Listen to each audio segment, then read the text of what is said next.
महाराष्ट्र की सियासत में एकनाथ शिंदे के जरिए उद्धव ठाकरे के हाथों से सत्ता छीनने के बाद बीजेपी की नजर राज ठाकरे के जरिए बीएमसी पर कब्जा जमाने की है। बीएमसी पर उद्धव ठाकरे की शिवसेना का 3.5 दशक से एक छत्र राज कायम है। सूबे में कांग्रेस और एनसीपी की सरकार आती रही, लेकिन शिवसेना के हाथों से बीएमसी को कोई नहीं छीन सका। ऐसे में बदले हुए सियासी माहौल में बीजेपी की कोशिश राज ठाकरे की पार्टी मनसे से हाथ मिलाकर बीएमसी से शिवसेना को बेदखल करने की होगी। बता दें कि बीएमसी पर कब्जे का मतलब मुंबई पर राज करने और अपने सियासी प्रभुत्व को स्थापित करने का माध्यम है। शिवसेना का आगाज ही मुंबई से हुआ। शिवसेना संस्थापक बाल ठाकरे ने पार्टी के जनाधार को मजबूत करने के लिए मुंबई के रेहड़ी पटरी वालों की हक में आवाज उठाई। 1966 में शिवसेना का गठन हुआ और 5 साल बाद ही 1971 में पार्टी बीएमसी में अपना मेयर डॉक्टर एस गुप्ता को बनाने में कायम रही। इसके बाद शिवसेना ने पलट कर नहीं देखा। बीएमसी पर 1985 में शिवसेना ने अपना प्रभुत्व इतनी मजबूती से जमाया कि फिर उसे कोई दोबारा नहीं तोड़ सका।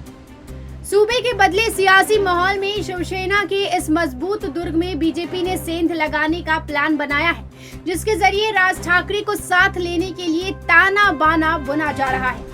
हालांकि इसे लेकर दोनों दलों की तरफ से आधिकारिक तौर पर कुछ नहीं कहा जा रहा है, लेकिन लगातार हो रही हाई प्रोफाइल मुलाकात ऐसे संकेत दे रही है। महाराष्ट्र के बीजेपी अध्यक्ष चंद्रशेखर बावनकुले ने मंगलवार को मनसे प्रमुख राज ठाकरे से उनके आवास शिवतीर्थ पर जाकर मुलाकात की।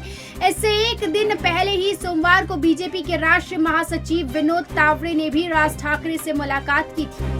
वहीं राज ठाकरे भी पिछले दिनों उप मुख्यमंत्री देवेंद्र फडणवीस से मिलने मालाबार स्थित आवास पर पहुंचे थे। बीजेपी नेताओं की राज ठाकरे से बढ़ती मेल मिलाप को बीएमसी चुनाव से जोड़कर देखा जा रहा है। दरअसल 2017 के चुनाव में शिवसेना अकेले बीएमसी चुनाव लड़ी थी और 2027 सीटों में से 84 सीटें मिली तो बीजेपी को 82 पार्षद मिले थे, जिसके बावजूद शिवसेना बीएमसी पर अपना कब्जा जमाने में कामयाब रही थी। हालांकि इस बार बीजेपी की कोशिश है कि महाराष्ट्र की तरह मुंबई से भी शिवसेना के हाथों से सत्ता छीनी जाए। ऐसे में बीजेपी की कवायद मुख्यमंत्री एकनाथ शिंदे गुट और राज ठाकरे की पार्टी के साथ शिवसेना के मराठी वोट बैंक को कब्जाने की है।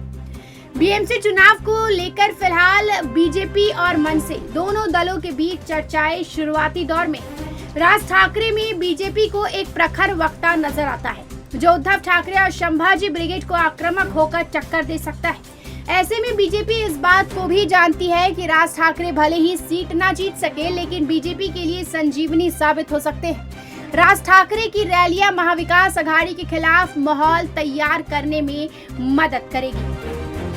राज ठाकरे की पार्टी को बीजेपी महाराष्ट्र की शिंदे कैबिनेट में जगह देना चाहती है, ताकि बीएमसी के चुनाव गठबंधन के लिए मजबूत भूमिका बना सके। मौजूदा समय में मनसे से एक विधायक है और बीएमसी में 7 पार्षद है। राज ठाकरे अकेले चुनाव लड़कर अपना सियासी हश्र देख चुके हैं और अब उन्हें बीजेपी के साथ मजबूत होने का मौका दिख रहा है। ऐसे में बीजेपी बीएमसी चुनाव में 30 से 35 सीट देकर गठबंधन के लिए तैयार कर सकती है।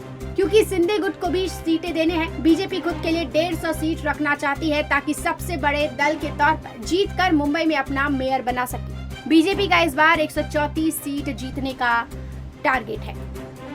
Bureau report, metro Mumbai.